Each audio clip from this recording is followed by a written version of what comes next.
शुरू करते हैं आज का एपिसोड। टीना जो अपने गांव वाले घर में आई थी, वहीं उसके सारे सामान को उसकी मकान मालकिन ने बाहर निकालकर फेंक दिया था, क्योंकि उन्हें एल्विस ने यह बात बता दी थी कि टीना उस आदमी की बेटी है जिस आदमी का हाथ नन्हे नन्हे मासूम बच्चों की जान को लेने के पीछे था।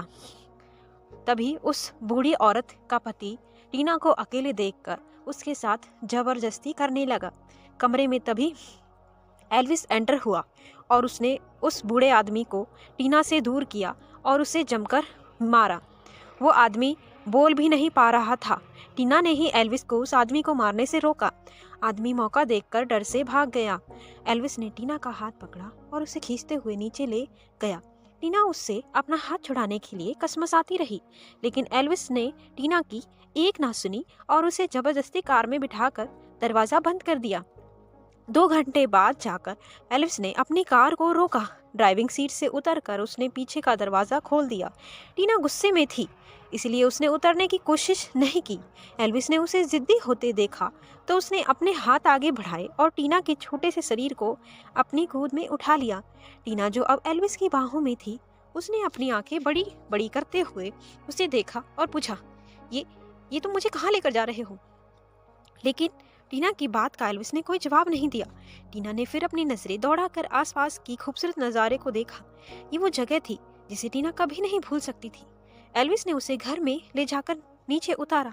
टीना खामोश सी उस घर को देखकर उन पुराने पलों को याद करने लगी जो उसके और एल्विस के मिलन के गवाह थे। पूरे घर में घूमते हुए वो घर के बेडरूम में गई, जिसे पूरी तरह से हार्ट शेप बलून और कैंडल से सजाया हुआ था। कमरे में पर्दे भी लाल कलर के लगे हुए थे। टीना सारी डेकोरेशन को अचरज भरी निगाहों से देख रही थी। चलते चलते वो पीछे मुड़ी। पीछे एल्विस खड़ा था, जिसे वो देखकर एकदम से लड़खड़ा गई। एल्विस ने उसकी पतली कमर पर अपना हाथ रखा, उसे सहारा देकर खड़ा किया। एल्विस ने टीना की सवालों भरी निगाहों को देखकर उसके कान के पास झुककर धीमी आवाज में कहा, क्या तुम्हें ये डेकोरेशन पसंद आई? ये मेरी फर्स्ट वेडिंग नाइट के लिए डिसाइड की गई डेकोरेशन है, और जब तुम मेरी होने वाली साली हो तो मैंने सोचा तुमसे ही क्यों ना पूछ लूं कि क्या ये डेकोरेशन मेरी होने वाली वाइफ को पसंद आएगा। आखिर तुम दोनों जुड़वा हो और हमेशा साथ रही हो। टीना ने एल्विस का तंज समझकर अपनी नजरें फेर ली और धीमी आवाज में कहा, अच्छा है। एल्विस ने जब देखा कि वह कुछ रिएक्ट नहीं कर रही है तो उसने टीना के कान को बाइट करते हुए फुसफुसाया, किस मिट्टी की बनी हो तुम? क्या तुम्हें दर्द नहीं होता, या तुम्हें कभी मुझसे प्यार था ही नहीं? टीना ने एल्विस के सीने को धक्का मारकर कहा, हाँ, नहीं था तुमसे प्यार। एल्विस ने उसके छोटे हाथों को पकड़कर गुस्से में कहा, क्या कहा? फिर से कहना। टीना ने फिर से कॉन्फिडेंटली कहने के लिए अपना मुंह खोला ही था, मैं तुमसे प्यार नहीं करती। इससे पहले कि वो आगे के शब्द कह पाती, एल्विस ने उसके मुंह को अपने मुंह से बंद कर दिया और रूडली उसे किस करने लगा। टीना उसे पुश करने की कोशिश करने लगी, लेकिन वो एल्विस से काफी ज्यादा कमजोर थी।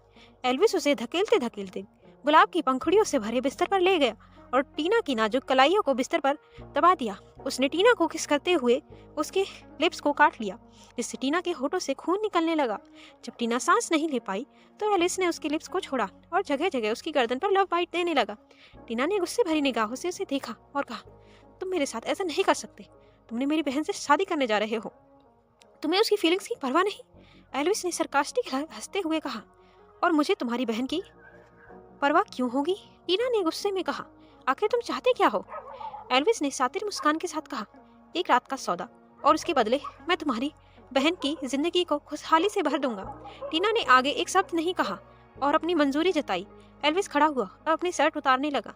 शर्ट उतारने के बाद उसने बेड के साइड पर रखे लैंप को बुझा दिया। खिड़की पर लगे लाल पर्दों से बाहर की लाइट छनकर टीना के खूबसूरत चेहरों पर पड़ रही थी। एल्विस ने टीना के सॉफ्ट चेहरे पर लाइट किसेस की।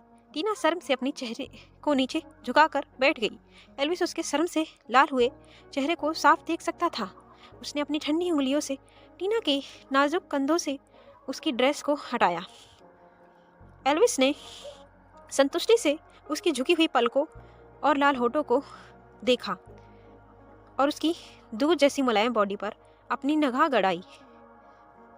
वह उसके होठों को बेतहासा चूमने लगा।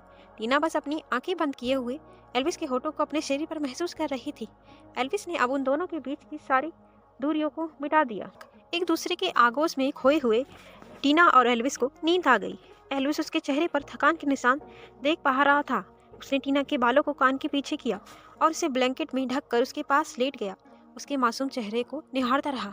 सालों बाद वो इन पलों को फिर से जी रहा था और आने वाले टाइम में शायद ही फिर कभी वो उससे मिल पाए और शायद ही उसके प्यार को भुला पाए। लेटे लेटे पुरानी यादें उसकी आंखों के सामने जीवंत हो गईं, जिसमें दर्द भी था और बेशुमार प्यार भी। आखिर में तन्हाई भी मिली। लास्टली उसने टीना के पास आकर उसके माथे को चूमा और सपनों में खो गया। दूसरी तरफ कपूर हाउस आकर रूही रोते हुए अपने रूम में चली गई। लवीना जी उसके पीछे जाना चाहती थी, लेकिन यश जी ने उसके हाथ को पकड़ा और उसे मोड़ते हुए कहा, यही रुको, ये सब तुम्हारी वजह से हुआ है। कहकर उन्होंने लवीना जी के गाल पर एक थप्पड़ जड़ दिया। उन दोनों को झगड़ते देख सभी नौकर वहां से चले गए।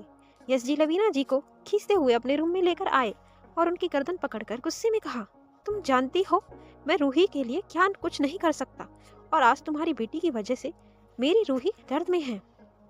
जब लवीना जी का दम घुटने लगा तो यश जी ने उसे छोड़ दिया। वो कमजोर होकर नीचे फर्श पर गिर गई और रोने लगी। यश जी अपनी चेयर पर बैठे और ग्लास में वाइन डालकर पीने लगे। वाइन गिलास खत्म करके उन्होंने गिलास को लवीना जी के ऊपर फेंक दिया। सारी वाइन लवीना जी के कपड़ों और बालों पर गिर गई। अब लवीना जी रो रही थी। उनकी आंखों में गुस्सा था। उन्होंने चिल्लाते हुए कहा, क्यों कर रहे हो तुम मेरे साथ ये? पहले मुझे लगा था कि मेरे पति गलत हैं, उन्होंने मासूमों की जान ली है। उनके ऐसा करने से मेरी जिंदगी खराब हो गई। फिर तुमने मुझे सहारा दिया और मुझसे शादी की, लेकिन उसके बाद तुमने मुझे इतना टॉर्चर किया। तब जाकर मुझे एहसास हुआ कि हमारी हंसती खेलती को जिंदगी को तुमने आग लगाई थी। एहसान फरामोश, तुमने ही मेरे पति को फंसाया और खुद देवता बनकर पूरी दुनिया को बेवकूफ बना रहे हो। यश जी ने लवीना की बात शांति से सुनी और एक स्माइल के साथ जवाब दिया, ओह डियर वाइफ लवीना, तुम्हारे दिमाग में ये बात बहुत देर बाद घुसी। हाँ, मैंने तुम्हारी हंसती खेलती प्यारी सी फैमिली को बर्बाद किया है।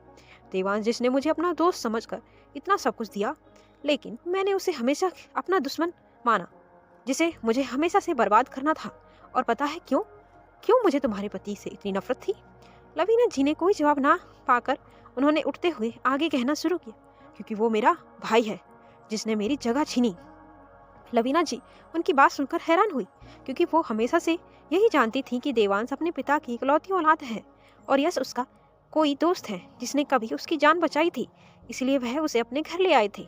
यश जी ने कहा, तुम्हें पता है, तुम्हारे पूजनीय ससुर जी की पहली औलाद मैं था, लेकिन जब उन्हें पता चला कि मैं एक ऐसा इंसान हूँ जो न आदमी हूँ न औरत, न मेरे बच्चे हो सकते हैं, न मेरा घर बच सकता है, तो उन्होंने बिना किसी को पता चले मुझे किसी को दे दिया।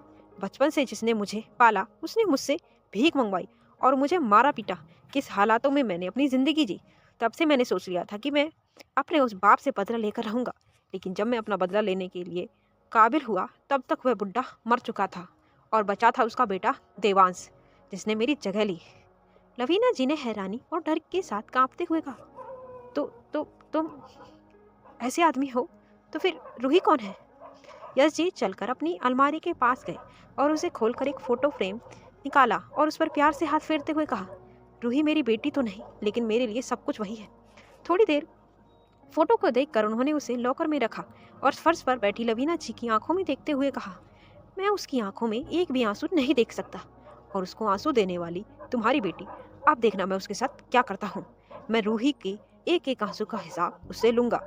लवीना जी ने डरते हुए एक और सवाल किया, तो रूही अनाथ है? लवीना जी की बात पर भड़क कर यश जी उठे और उन्होंने लवीना जी के हाथ पर पैर रखकर जोर से दबाया। लवीना जी की दर्द में कराह निकल गई। यश जी ने अपने दांत मिसमिसाते हुए कहा, खबरदार, अगर उसे अनाथ कहा तो वो आपका पूरे परिवार की इकलौती वारिस है और हमेशा वही रहेगी। और तुमने कभी अपना मुंह खोलने की कोशिश की तो तुम जानती हो कि मैं क्या क्या कर सकता हूँ। ऐसा कहकर यश जी अपने रूम से निकल गए। यश जी की सारी बात सुनकर लवीना जी को अपने सालों पुराने फैसले पर रिग्रेट हुआ और वो फूट फूट कर रोने लगी। रूही जो दरवाजे के पास खड़ी होकर सब सुन रही थी, वो यश के बाहर आने पर एक फ्लावर वॉश के पीछे छुप गई। यश जी के जाने के बाद रूही बाहर आई और एक सातिर मुस्कान के साथ अंधेरी रात में टेरेस पर चली गई। आज अमावस की काली रात थी। वहां हवाएं तेज चल रही थी। रूही ने टेरेस पर आकर अपनी आंखें बंद की और अपने दोनों हाथ हवा में फैलाकर कुछ बुदबुदाने लगी। काफी देर तक कोशिश करने पर भी उसके शरीर में कोई बदलाव नहीं हुआ।